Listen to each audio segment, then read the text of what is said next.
Akashvani Imphal Moirangthem Ibehaibi pau pajari ahanbada maruiba pau.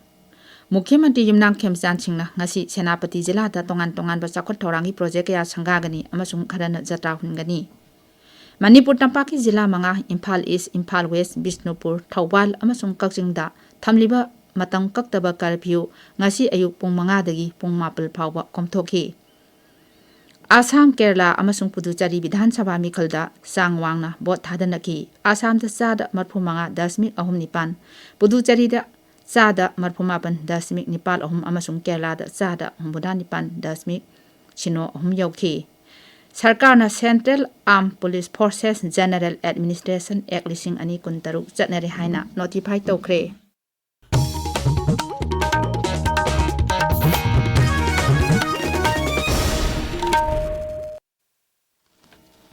Mukhyamanti Yumnangthem Ibehaibi Housing Ihaki Mamangda Senapati District Headquarters ta Thungkre.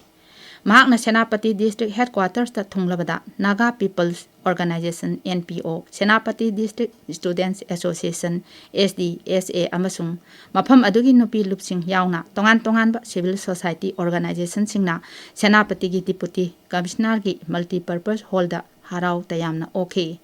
Mukhyamanti na Senapati da maru oiba infrastructure project kaya amasung community project kaya gina kharagina sangagini kharana jata hungani project sing adu jila asigi senmilon amadi lambi thong phagatlanaba amasung khunai gi oiba yaipa thaurang sing ni hairi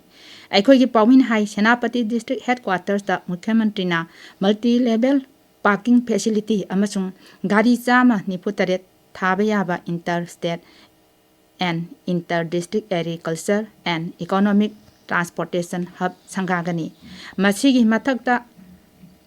Khaba Dui Kungda multi-purpose community building ama amasung Sangkui Mai Kulda atopa multi-purpose building amasu sangagani. Chiri Kemsana Sasi Skingi Makada Anganwadi Center Hompomapan Sanaba Jata Hungani. Center sing asi Jila Sinba Tungbada Child Care, Nutrition, amasung pikliba angang singi mahimasing tambagi phibam hena phagatnanaba pandamda sangagadabani hairi.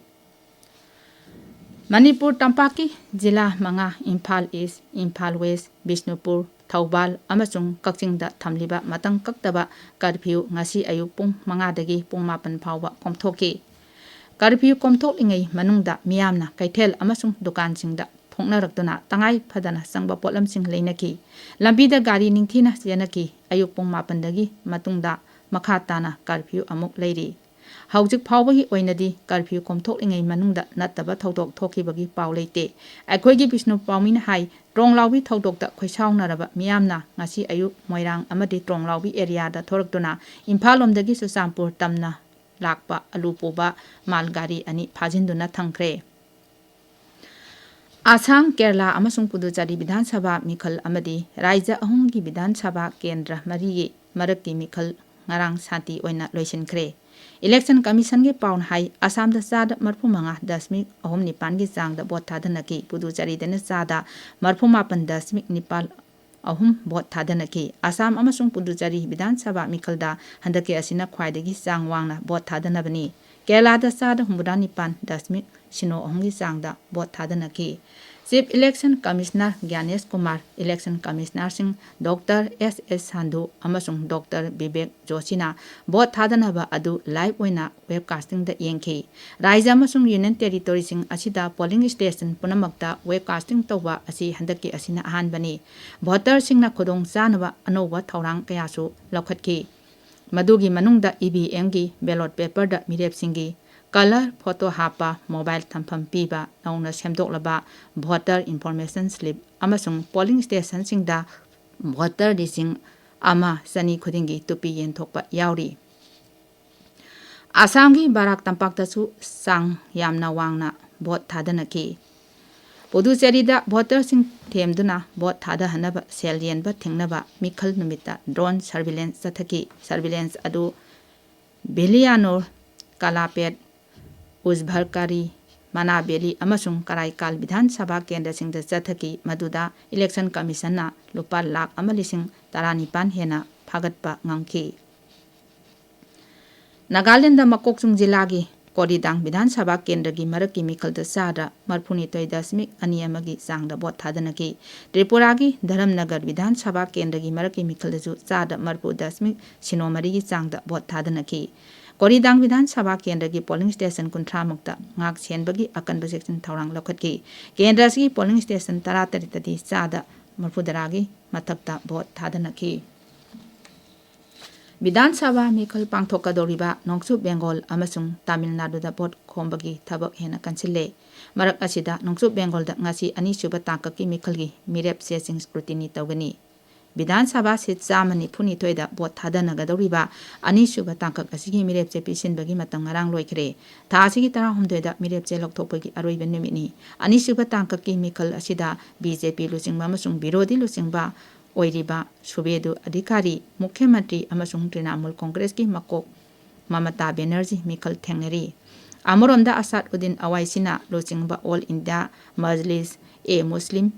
AIMIM na Humayun Kabirna Lusingba Dol Amaga Misang Sungshinaramba du Tok Haina Laukthokre Dol Asina Kanamataga Misang Sungshinadana Mikal Thengnagani Hairi Tabiriba Pawasi Akasbani Imphal dagini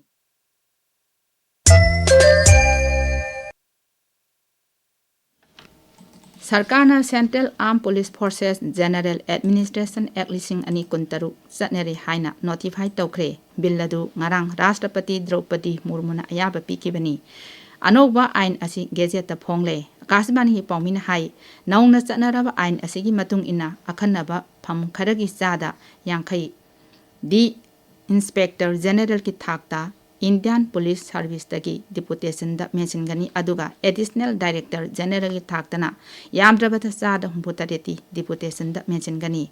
Ain Asina CRPF, PSF, CISF, IT, BT, Amasung SSB Yauna Central Armed Police Forcing da Tabak Tawagi Mawong Sab Manahanaba Amasung Group A General Duty Officer Singi Service Condition Manahanaba Pandam Thamli Ek Asigi Akanaba Saktam Amadi Tabak Lowa Amasung Service Condition Semnaba Kendra Sarkar da Sakti Piri Foreign Secretary Bikram Misrina Washington da America gi Secretary of State Marco Rubio ga unakre mifamadu White House da pangthoki amasung maru oiba lam kaya da lebak ani na tengbang pinaba hengat hanbada mapung oiba miyang thamki nakal ani na lalon itik maru oiba mineral ngaksel gi lam da tengbang pinaba amasung quad ki framework da mapung oiba miyang thamlaga Bharat amasung America na punna tominariba sing adu amung hana yengsenki mifamadu da yaukiba Bharat Taleba America ki Ambassador Sergio Gorn Hai Wadi Sanaki Badu Yamna Mapung Paki Amasung Tung Koina Satnagadaba Mieng Thamki Mang Hai Secretary Rubio Matang Tada Bharata Taklabiyai Mapan Thauran Mantri Dr. S. Jaishankar Hairi Hokibe Sahi Khara Asida Bharat ka Mauritius ka Punna Thabak Tongminaba Singthaningai Oina Hengatle Board Luida Mauritius ki Pradhan Mantri Navindram Kulanga Unaraba Tungda Paumising da Wangang da Dr. Jaishankar Hai Wari Sanaba Duda Hiram Kaya Paksan Kanaki Madugi Manungda Samudragi Lamda Tengbang Pinaba Sakot Taurangi Tabak Puna Paikat Inaba Haksel Siksha Capacity Building Amasung Laibak Anigi Mia Marakta Lenaba Marihena Cecil Hanba Yauri Digital Fraud Thingnaba Reserve Bank of Indiana Ahenba Taurang Lokatnaba Prastap Sing Yawa Warol Ama Pongle Miyamna lakliba menipan phawda RBI gi website da connect to regulate link tawraga makhoigi wakal phongdorpa yagani hairi aroibada maruiba paw amo Mukhyamantri Yumnam Khemchan Singna ngasi Senapati Jilla da tongan ba chakot thaurangi project kaya sangagani amasung kharana jatra hungani Manipur Tampak Jilla Manga Imphal East Imphal West Bishnupur Thawbal amasung Kakching da thamliba matang kaktaba curfew ngasi ayuk pung 5 dagi Pung Mapal Pauba Komtoki Assam Kerala Masung Puducherry Vidhan Sabha Mikalda Sangwangna Bot Tadanaki Assam da Sad Marpumanga Dasmik Ahom Nipan Puducherry da Marpumapan Dasmik Nipal Ahom Amasung Kerala da Sada Budan Nipal Dasmik Shino Ahom Yauki Sarkarna Central Armed Police Forces General Administration Act Lising Ani Kuntaru Sanere Haina Notify Tokre Paulizare